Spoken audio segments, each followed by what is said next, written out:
यही देख करके बार बार आपको समझाया जाता है, ए भाई चूक मत करो। किसी से वैर थोड़ी है, द्वेष थोड़ी है। कोई संत यदि आपसे बात करता है तो आपके ऊपर कृपा नहीं, क्यों बात करेगा? क्या लेना है? आपको लगता है हमारे द्वारा कुछ चलता है, हम कुछ है? नहीं नहीं, भ्रम मत करिए, कोई भ्रम मत करिए। आपके लिए वो आपसे बात करते हैं, आपके कल्याण के लिए आपसे बात करते हैं, आपके कल्याण के लिए वो आपको डांटते हैं, आपके कल्याण के लिए आपको दुलार करते हैं। दोनों बातें समझ लीजिए। जो लाडली लाल में चित्त लगाए हुए हैं उनको कहीं किसी सुख की आकांक्षा नहीं। सच्चाई से समझ लीजिए, अगर वो सुख का कहीं खेल खेलते तुम्हें नजर आ रहे हैं, वो तुम्हारे लिए, तुम्हें दुलार कर रहे हैं, निकल चलो। तुम्हें डांट रहे हैं, निकल चलो। तुम्हें प्यार कर रहे हैं, निकल चलो। तुम्हारे मन को अपने प्यार में फांस करके श्री जी के चरणों में समर्पित कर देना, यही काम है। ये सब संतों का यही कार्य है, तुम्हारे संसार के प्यार में फैले हुए मन को समेट कर अपनी वाणी, अपने प्यार के बल से उसे प्रियालाल के चरणों में समर्पित कर देना।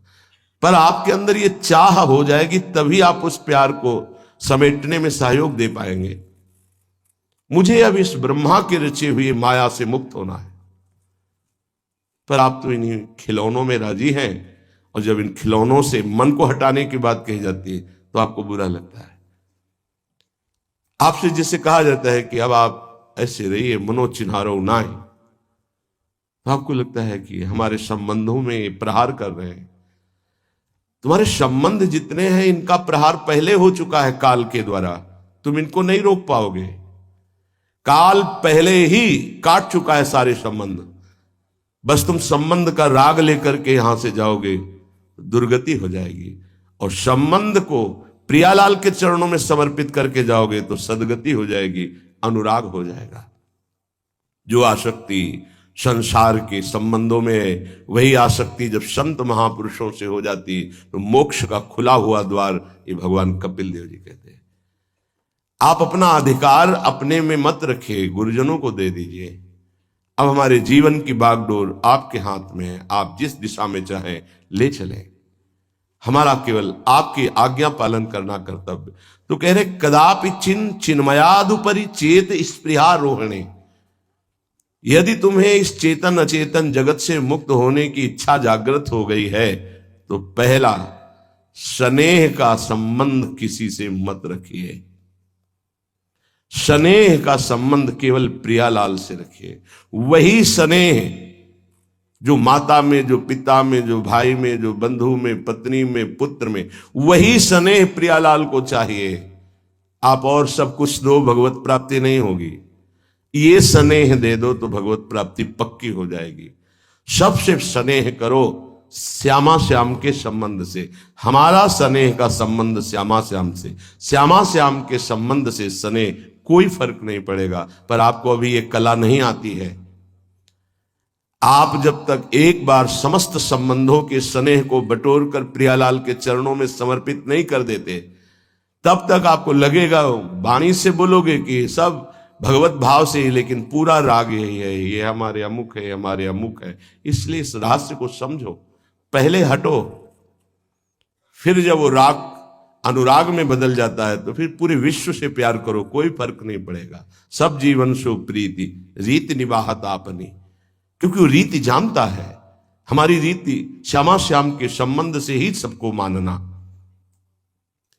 एकांत की रति विधान करो, शब्दों को समझिए। एकांत की रति विधान करो, अर्थात हमारे हृदय देश में केवल इष्ट और गुरुदेव के सिवा किसी से प्रीति नहीं। और बहुत इस बात से हम कमजोर हैं।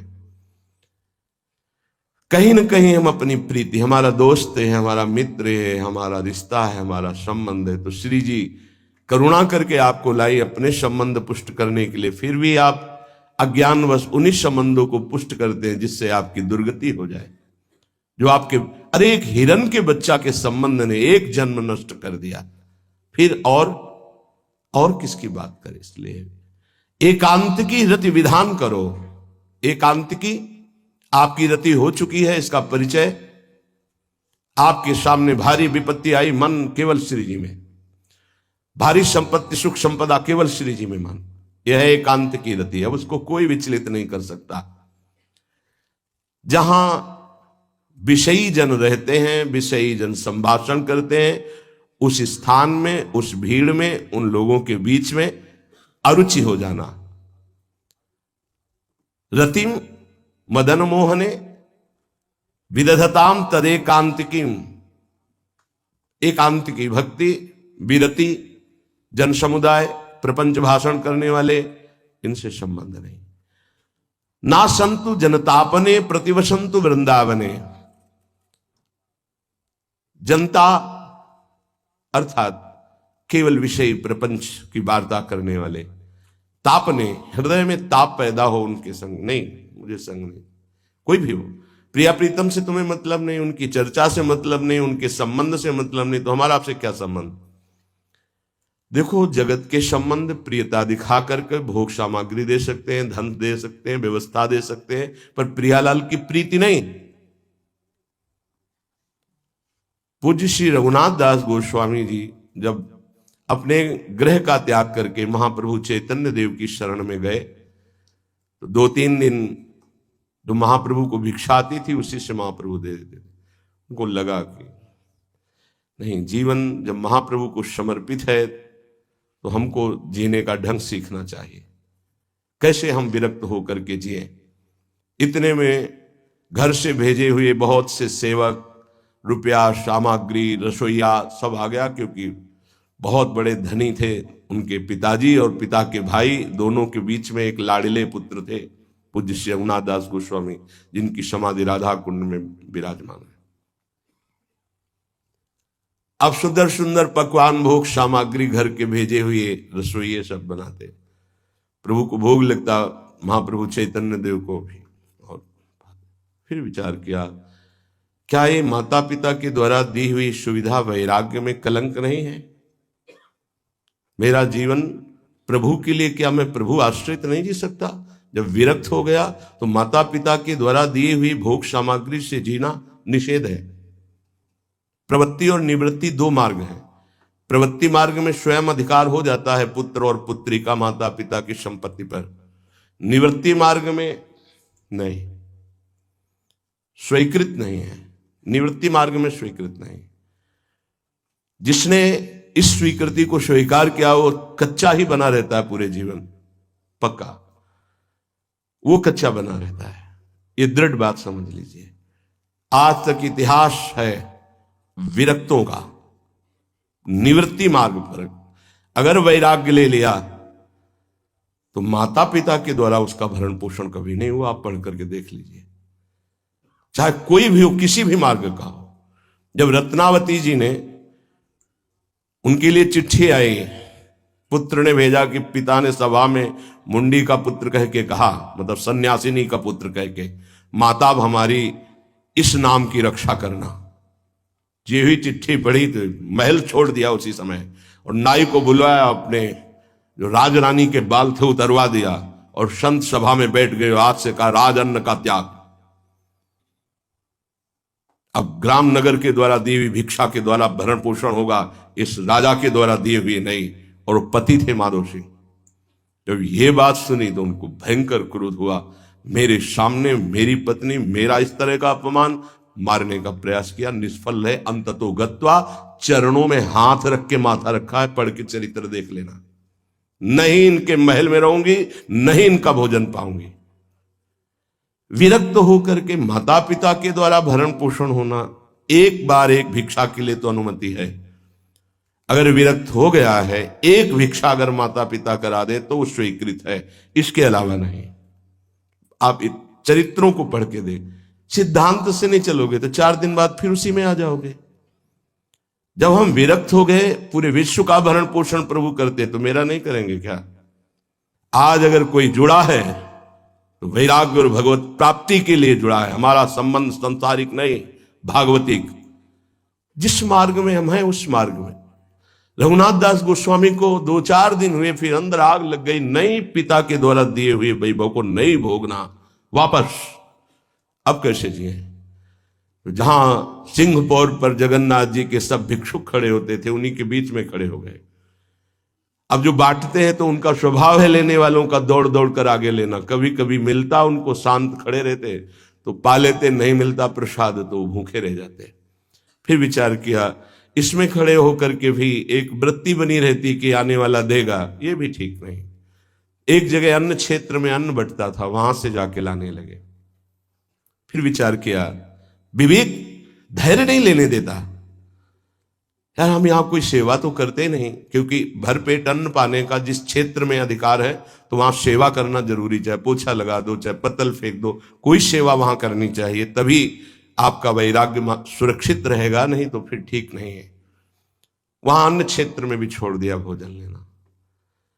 आप कैसे जिए? तो रात्रि में जो महाप्रसाद गाय को डाल दिया जाता था, गाय भी छक के जब नहीं पाती थी तो वो रात्रि के 10-11 बजे निकलते और वो महाप्रसाद जो पड़ा रहता उसको उठा के लाते, जल से धोते, सड़े सड़े निकाल के चावल, फिर उसे पाते। महाप्रभु ने पूछा, गोविंद, गोविंद दास सेवा में रहते, गोविंद ये रघु अब क्या पाता है? बोले प्रभु बहुत वैराग्य से रह रहे। बताया तो उनका, अच्छा ऐसा अमृत अकेले अकेले पाता है, हमको कभी निमंत्रण नहीं दिया, अब हम चुपके से छीन के पाएंगे। महाप्रभु चले रात्रि के ऊपर, जब वो कटोरे पे इतने से चावल सही निकाल कर पाने में लगे थे, पीछे से महाप्रभु गए से लिया। अरे प्रभु आपने, उनका इतना स्वादिष्ट अमृत पाता है और मेरे को कभी निमंत्रण नहीं दिया, निहाल कर दिया। उनके लिए आया, सोवत हु रसना रटे राधा कृष्ण सुनाम। वो जब सोते थे तो उनकी जबान से राधा कृष्ण राधा कृष्ण राधा कृष्ण। ये इस मार्ग के पथिक, निवृत्ति मार्ग और प्रवृत्ति मार्ग में अंतर है, आप लोग इस बात को समझें। निवृत्ति मार्ग श्री जी के भरोसे का है, आप विश्वास कीजिए। जब इष्ट के भरोसे में है तो जिनकी पलक झपकते अनंत ब्रह्मांड रचना हो जाती है, उनके लिए कोई ये बड़ी बात हो गई क्या? ये कोई बड़ी बात है उनके लिए? हम उनका भरोसा त्याग करके निवृत्ति मार्ग के हो करके और परिवार के द्वारा भरण पोषण हमारा हो, भाई ये तो नहीं समझ में आता। भरोसो दृढ़ इन चरणन के रो। निवृत्ति मार्ग तो निवृत्ति मार्ग, प्रवृत्ति मार्ग तो प्रवृत्ति मार्ग। प्रवृत्ति निवृत्ति, निवृत्ति में प्रवृत्ति, बहुत समझकर संभल कर चलना पड़ेगा। जो मार्ग भगवान ने बनाया उसके अनुसार। तो कह रहे न संतु जनता, तुम्हारा व्यवहार जनता से नहीं होना चाहिए। व्यवहार शून्य व्यवहार है, ध्यान रखना। दसियों हजार लोगों के दर्शन होते हैं, एक का भी परिचय नहीं है। हजारों लोगों से संभाषण है, एक भी हमारा मित्र नहीं है। ये हमारा है, तुम लोग इसके साक्षी हो। ये हमारा बंदा है, एक भी नहीं है। साफ श्री जी के हो, श्री जी से संबंध है, मैं सिर्फ एक नौकर हूं। श्री जी की बात आपको बता देता हूं, आपकी बात श्री जी को बता देता हूं। हमारे श्री जी इसके सिवा कोई नहीं। एकांत की रति, जनता से संबंध रहित, श्री जी के संबंध से सब जीवन सो प्रीति। श्री वृंदावन में वह चिदानंद रस को प्राप्त होता है। यह है रहनी। वृंदावन इह विधि बसे, तज के सब अभिमान, तृणते नीचो आपको जाने सोई जान। ये समझ जाओ किस बात का आश्रय लिए हो। जिनको ब्रह्मांड रचने में सेकेंड नहीं लगा है, वो हमारी प्रियाजू के अधीन है। हमको कुछ अपनी व्यवस्था के विषय में सोचना, मानो शरणागति के विषय में आपको अविश्वास, कलंक है ये बात। हे बिल्कुल भरोसे पे हो जाओ, फिर सामने देखो क्या होता है। बिल्कुल भरोसे पे हो जाओ। गुरुजनों ने कभी भी अन्य आश्रय नहीं होने दिया, कभी भी अन्य जगह जगह बचाते। वो जानते हैं कि अन्य आश्रय, धन का आश्रय, वस्तु का आश्रय, व्यक्ति का आश्रय, ये तुमसे सच्ची बताते हैं। गुरुजनों की कुछ बातें बाद में समझ में आती, पहले समझ में नहीं आती। केवल श्री जी का भरोसा रखो, जिसने आज दिया है वही कल देगा। जब गुरु जी को कोई कहता कि कभी काम में आ जाएगी ये वस्तु, रख लो, तो बोले इसी को मिटाने के लिए बाबा जी हुए हैं। जब कभी काम में आनी होगी तो तुरंत श्री जी भेजेंगे, हम इसको पहले से क्यों रखें। ये हमें चाहिए कि केवल श्री जी का आश्रय लेकर वृंदावन वास हो। देखना कितना आनंदित रहोगे। फिर रोना आता है, तुम्हारे आंसू फिर निकलेंगे। जब आप एकांत में होंगे, आपका कोई नहीं होगा और आपकी परिस्थिति विपरीत होगी, तब जो शरणागति होती है वही भगवत प्राप्ति कराती है। जब तक विपरीत परिस्थिति नहीं आएगी तब तक शरणागति परिपक्व नहीं होगी। बात लिख लीजिए, चाहे वो द्रौपदी जी हो, चाहे गजराज गजेंद्र जी हो, चाहे कोई भी हो, जब ऐसी विपरीत परिस्थिति आए कि कोई भी सहयोगी नहीं रह गया, तब शुद्ध शरणागति और भगवत साक्षात्कार। उस दिन के लिए तैयार रहो और मांगो कि हमारी आसक्ति का नाश करने के लिए परिस्थिति ऐसी दे दो प्रभु कि सिर्फ आप पर दृष्टि हो, सिर्फ आप पर, ना कोई हमारा, ना हम किसी के, सिर्फ आप। मेरे तो गिरधर गोपाल, दूसरों न कोई। बात समझो, सत्संग की बात को समझो, परमार्थ की बात को समझो। तो जब कोई हमारे जीवन में प्रश्न आता तो जो नील चादर ओढ़े हुए विराजमान है उनकी चादर की तरफ देखते, आकाश की तरफ, बाहर निकलकर आकाश की तरफ देखते। तत्काल उत्तर मिला है हमको, तत्काल भाग, यहां से भाग। झोला टांगा, रात्रि में भागे, जब भागे तब रात्रि में भागे। भागो भागो भागो, भागते भागते अब पायो परम विश्राम। अब वृंदावन, श्री वृंदावन विश्राम, सब सोहित निष्कामत, श्री वृंदावन विश्राम। हे, भागते रहो, संबंधों से भागते रहो, आश्रयों से भागते रहो। एक आश्रय केवल हरि गुरु का, बस एक विश्राम स्थल। जैसे आप रखो, जैसे आप रखो, हम उसी में राजी हैं। समस्त प्राणियों को वृंदावन के नमस्कार बुद्धि से देखो। देखो यहां की रहनी, वृंदावनी विधि बसे तज के सब अभिमान, तृणते नीचो आपको जाने सोई जान। तृण से नीच अपने को जो जानता है सबको नमस्कार करेगा। और सच्चाई में देखो तो ऐसा ही है, कुछ नहीं है। कोरा अहंकार केवल है। क्या है हमारे अंदर? कुछ नहीं। अगर गुरु कृपा न हो, प्रियालाल की कृपा न हो तो कुछ नहीं। हाथ उठा के कहते हैं कोई बल नहीं है। बल है तो वो है, नहीं तो वो नहीं, तो कुछ बल नहीं। क्या बल है? आप देखो, अंदर से देख लो बैठ के, तुम्हारे अंदर क्या बल है। फिसल कर गड्ढे में गिरने का तो बल है, लेकिन गड्ढे से निकलने का बल तो नहीं है। फिसलने में क्या बल? फिसल कर गिरने का तो है, लेकिन गिर के संभलने का बल, ये केवल गुरु का बल है, ये केवल इष्ट का बल है। इसलिए श्री धाम वृंदावन का आश्रय और वास स्वीकार करो। सबसे छोटा अपने को समझो, समस्त प्राणियों को नमस्कार करो। क्यों? क्योंकि कहीं कोई वृंदावन में किसी का अपराध न बन जाए। नमंतु ननु जंतु कानिह नमंतु रस्तु क्वचित।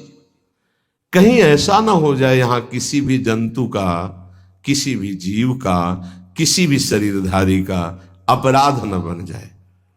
अगर वृंदावन में कोई अपराध न बनने पावे और सबको हम नमस्कार करके रहें और श्री जी का केवल भरोसा रहे, तो आप चमत्कार देख लेंगे। अध्यात्म आपके अंदर प्रकाशित हो जाएगा। जैसे जैसे अध्यात्म प्रकाशित होता है वैसे वैसे शांत होता चला जाता है, मन शांत होता चला जाता है, कोई वासना हृदय में नहीं रहती। पूज्यपाद श्री उड़िया बाबा जी महाराज से प्रश्न किया, पीछे वर्णन किया गया था कि बड़े बड़े महापुरुषों की ये लोग निंदा क्यों करने लगते हैं, क्यों द्वेष करने लगते हैं? वो तो किसी से द्वेष नहीं करते। जितने महापुरुष हुए उनकी निंदा हुई है, वर्तमान में जितने हैं तो आप देख लो सैकड़ों अगर नमस्कार करने वाले तो कुछ निंदक आपको मिलेंगे। ऐसा क्यों होता है? क्योंकि संत तो किसी से द्वेष नहीं करते, द्रोह तो उनके हृदय में होता नहीं। अद्वेष्टा सर्वभूतानाम, फिर ये क्यों होता है? निंदा क्यों करते हैं?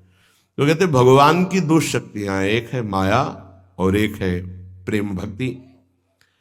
जो प्रेम भक्ति से विमुख, उनके हृदय में माया शक्ति का प्रभाव रहता है। यद्यपि उनका द्वेष भी इसी से होता है। उनकी महानता देख करके वो वहां चल तो सकते नहीं, तो उनका द्वेष बन जाता है। महानता देख करके उसमें चल नहीं पाएंगे। जैसे कहावत में आता है कि एक ने अंगूर को बहुत कोशिश की पाने की, जब नहीं मिले तो कहा खट्टे हैं, प्रयास किया लेकिन नहीं मिला। तो उनका प्रयास माया जनित है, तो प्रेम या भक्ति या सद्गुण या भगवद आश्रय नहीं धारण कर पाते, तो उनको द्रोह हो जाता है संतों से। अब नरसिंह मेहता जी का चरित्र देखिए, बड़े बड़े भक्तों का, उन्हीं के गांव के लोग, उन्हीं के घर के परिवार के जनों ने ही द्रोह पैदा कर दिया, द्वेष, निंदा, मारने की चेष्टा, अपमान, ऐसे। अच्छा सोचो, उड़िया बाबा जैसे महापुरुष से क्या कभी ऐसा हो सकता है कि उनके मारने के लिए आदमी लगा दे? विचार करके देखो। पैसा देकर भेजा गया था कि सत्संग में जाके नाक काट लो। वो आदमी चुपचाप चाकू लेकर के आया और प्रणाम के बहाने तो संतों के सामने कौन रोकता, तत्काल चाकू निकाली और जे ही मारा तो हाथ पकड़ते पकड़ते चावल भर नाक में चल, मतलब थोड़ा सा ऐसे खून निकलने लगा। ऐसे बाबा ने रोका, पकड़ा और गुफा में ले गए। आज भी गुफा नीचे जो बनी हुई, बैठे और गरम दूध चीनी डाल के मंगवाया, पिलाया और कहा धैर्य धारण करो, बिल्कुल डरो मत, तुम्हें कोई नहीं मारेगा, तुमने ऐसा क्यों किया? तो रो पड़ा संत कृपा देख के और कहा बाबा मुझे इतने 1000 रुपए देने की बात कही गई थी कि बाबा मैं गरीब आदमी हूं, पैसे के लोभ से बुद्धि मारी गई। उन्होंने कहा बस तुम ऐसे नाक में चाकू मार देना ऐसा। बाबा ने कहा कोई बात नहीं, कहां से आए हो? बोले हाथरस के हैं। बाबा ने ये नहीं पूछा कि किसने भेजा है। चतुरता इस बात की कि सब शिष्य थे, अगर ये पता चल जाए कि किसने, तो उससे द्रोह हो जाएगा ना, बस इतना पूछा था क्यों तुमने ऐसा किया? तो बोले मुझे पैसा दे। ये नहीं पूछा किसने किया, क्योंकि उससे द्वेष हो जाएगा। अपने शिष्यों से कहा शपथ है हमारी, इसे डांटना भी नहीं और हाथरस की बस में सुरक्षित बैठाल करके आओ, चलो जाओ। बोलो ऐसे महापुरुष को फिर बाद में लीला, द्वेष की हद हो गई, संसार द्वेष की सूली पे चढ़ा दिया, जहर पिला दिया। मीरा जी को जहर पिला दिया, प्रहलाद जी को क्या? क्यों ऐसा करते हैं लोग? बोले माया से आसक्त चित्त वाले जब भक्त को देखते हैं तो उनके अंदर गाली देने का मन होता है, जलन पैदा होती है, स्वभाव ऐसा स्वाभाविक है। उनके हृदय में इतना द्वेष पैदा होता है कि वो दुष्ट हृदय कैसे इनकी हानि हो, बस ये सोचते हैं कैसे इनकी। बड़ा विचित्र खेल है। इस संतों के साथ क्यों? पलटू बाबा को अयोध्या में झोपड़ी में ही आग लगा दी आसपास से, ऐसा क्यों होता है? तो बोलिए माया शक्ति कि जिसके हृदय में माया का प्रभाव, मलिन हृदय होता है, वो संतों से स्वाभाविक द्वेष करते हैं, जो कि द्वेष के पात्र नहीं है। वो किसी से वो द्वेष नहीं करते। एक संत आप चरित्र उठा करके देखो, संतों से द्वेष करने वाले प्रत्येक महापुरुष के जीवन में देखा गया कि द्वेष करने वाले, और कोई कोई तो उन्हीं के पार्षदों के रूप में द्वेष करने लगे, उन्हीं के पार्षद बनकर उनकी खिलाफत करने लगे और उन्हीं के पार्षदों के द्वारा उनको सूली पर चढ़ाया गया। बड़ा विचित्र माया का खेल है। इसी से वो भक्तों की निंदा करते हैं और भक्तों से द्रोह करके अपना सर्वनाश कर लेते हैं। तो क्या इससे बचा जा सकता है? यदि भगवान का नाम जप करने लगे, भगवान का आश्रय ले ले, तो दृष्टि बदल जाएगी। आप देख लेना, दृष्टि बदल जाएगी। नाम जापक सहृदय होता है, वो घोर पापी पर भी प्यार करता है। लोग समझते नहीं उनके हृदय को। घोर पापी को भी वो प्यार करके भगवान से मिलाना चाहते हैं। यदि आप नाम जप करते हैं तो आप बच सकते हैं, नहीं संत द्रोह की वृत्ति अंदर पैदा हो जाएगी। ये माया है। ये जहां किसी महापुरुष का यश सुन तो वही निंदा शुरू कर देता है, क्योंकि माया उसका पतन कराती है और भक्ति उत्थान कराती है।